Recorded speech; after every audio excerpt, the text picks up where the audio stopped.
আসসালামু আলাইকুম, আশা করি সবাই ভালো আছেন। আওয়াজ ভালোভাবে আসতেছে কিনা সেটা আমি বুঝতেছি না, আর চেক করার কোনো উপায়ও নেই। এখন শীতকাল চলতেছে, আশা করি সবাই নিজের স্বাস্থ্য প্রতি কেয়ারফুল থাকবেন, কারণ শীতকালে নিজের স্বাস্থ্য প্রতি কেয়ারফুল না থাকলে আপনি যে কোনো সময় অসুস্থ হয়ে যেতে পারেন। আজকে আমি যাচ্ছি কুমিল্লা থেকে ঢাকায়, এখন রিক্সা করে বাস স্ট্যান্ড যাবো। আজকের ব্লগটা ভ্রমণের ব্লগ না, আজকে কুমিল্লা থেকে ঢাকা যাওয়ার জন্য কয়েকটা বাস সার্ভিস আছে, ওইটা থেকে রয়্যাল কোচে যাবো। ওই বাসটা নিয়ে রিভিউ করব। এখন বাস স্ট্যান্ডে গিয়ে টিকিট কাটবো, সবাই আশা করি সাথে থাকবেন। আচ্ছা, এটা হচ্ছে বাঙালিয়া বাস স্ট্যান্ডে রয়্যাল কোচের কাউন্টার। আজকে বাস দিয়ে যাবো ঢাকায়, এখন বাস উঠতেছি। আশা করি সবাই আজকে ভ্রমণটা উপভোগ করবেন।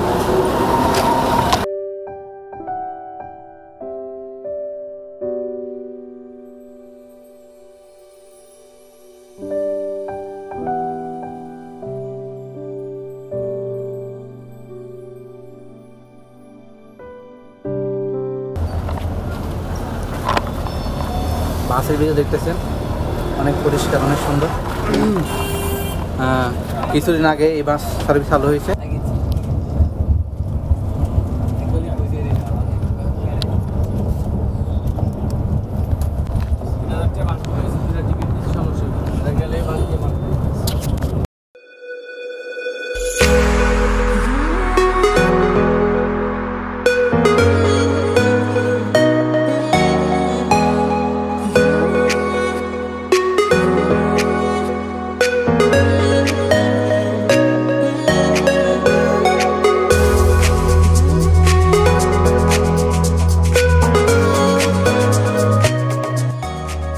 বাসে উঠে গিয়েছি অনেক আগেই, বাসটা ছেড়েছে আরও আধা ঘন্টা আগে। কুমিল্লা থেকে ঢাকা যাওয়ার জন্য আমি সর্বদা রয়্যাল কোচটা বেছে নিই, কারণ অন্যান্য যে বাসগুলো আছে ওটা থেকে এটা বেটার। আর সবসময় চেষ্টা করি সামনে বসার জন্য, সামনে বসলে এরকম একটা সুন্দর ভিউ পাওয়া যায়, পরিবেশটা উপভোগ করতে করতে যেতে পারি। রয়্যালে যতগুলো বাস আছে এগুলোর মধ্যে এই নতুন এটা সেরা। এটা বের হয়েছে কিছুদিন আগেই, গত রমজানে আমি ফার্স্ট দেখেছি। শীতকালে সেটা লোভাবে চলতেছে, এই জন্য ভালো লাগতেছে। রয়্যালে অন্যান্য বাসগুলো থেকেও এই বাসটা যদিও ব্যাটার, কিন্তু এর সিটগুলো অনেক ছোটো। রয়্যালে অন্যান্য বাস যেগুলো আছে এগুলোর সামনে সিটে আমি সিট বেল্ট দেখি নাই, এই নতুন বাসটাতে সিট বেল্টের ব্যবস্থা করা হয়েছে। মোটামুটি কুমিল্লা থেকেই অনেক জায়গায় রয়্যাল কোচ যাইতেছে, কক্সবাজারের দিকে, কমলাপুর তো অনেক আগে থেকেই নতুন করে আবদুল্লাপুর যাইতেছে। ভাড়া মোটামুটি সাশ্রয়ী। নর্মাল যে নন এসি বাস ওইটা থেকেও এর ভাড়া এত বেশিও না, তাহলে আবদুল্লাপুরের দূরত্ব কুমিল্লা থেকে অনেক দূরেই। আশা করি ওখানে যেতে এসি বাসগুলো বেছে নিলে অনেক ভালো হবে। নন এসি যদি যান তাহলে মিটিংয়ের সমস্যা হতে পারে। 350 টাকা সম্ভবত এরকম নেয়, আর ঢাকাতে 250 টাকা, এটা সবসময় বানা। কক্সবাজারে বানাটা এই মুহূর্তে আমার জানা নেই। ঈদের মৌসুম হোক, যখনই হোক, যদি মনে হয় যে ভাড়া বেড়ে যাওয়ার সম্ভাবনা থাকে তাহলে আমি সাজেস্ট করবো যে কাউন্টার থেকে টিকিট কাটার জন্য। লোকের মাধ্যমে টিকিট যদি কাটেন তখন হয়তো ভাড়া বেড়ে যাওয়ার সম্ভাবনা থাকে, কিন্তু কাউন্টার থেকে টিকিট কাটলে সবসময় কুমিল্লা থেকে ঢাকা 250 টাকাই লাগবে, এর থেকে বেশি লাগবে না। আগে আমি শখ করে রয়্যাল কোচে উঠতাম, যখন জ্যাম ছিল 5-6 ঘন্টা ঢাকা যেত, তখন একটু মজাই লাগতো বাসের ভিতরে। কিন্তু এখন জ্যাম না থাকার কারণে 2 ঘন্টা 2.5 ঘন্টার ভিতরে যাওয়া যায়।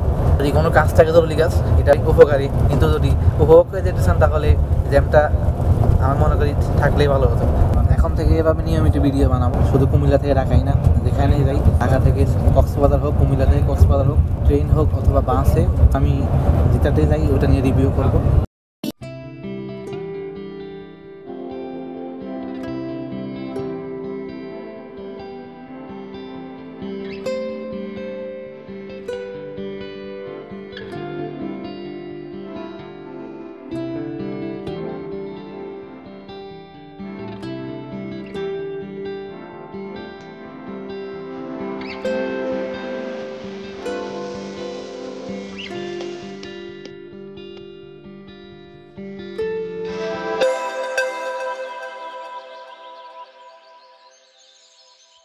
আমি চেষ্টা করতেছি ভিডিওগুলো অনেক ভালোভাবে বানানোর জন্য, তবুও বিভিন্ন প্রবলেমের কারণে ভালো হইতেছে না।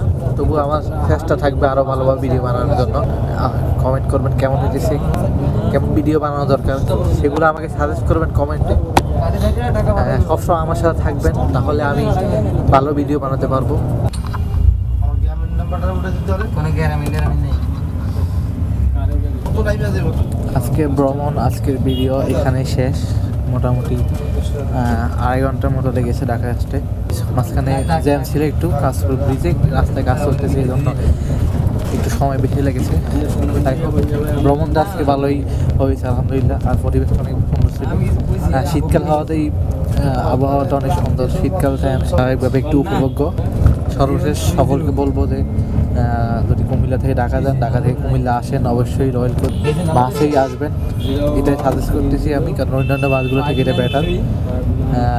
ভিডিওটা যদি উপভোগ করে থাকেন তাহলে সবাই এটাকে লাইক দিবেন, শেয়ার করবেন। যারা দেখেছেন সকলকে ধন্যবাদ। আসসালামু আলাইকুম রহমতুল্লাহ।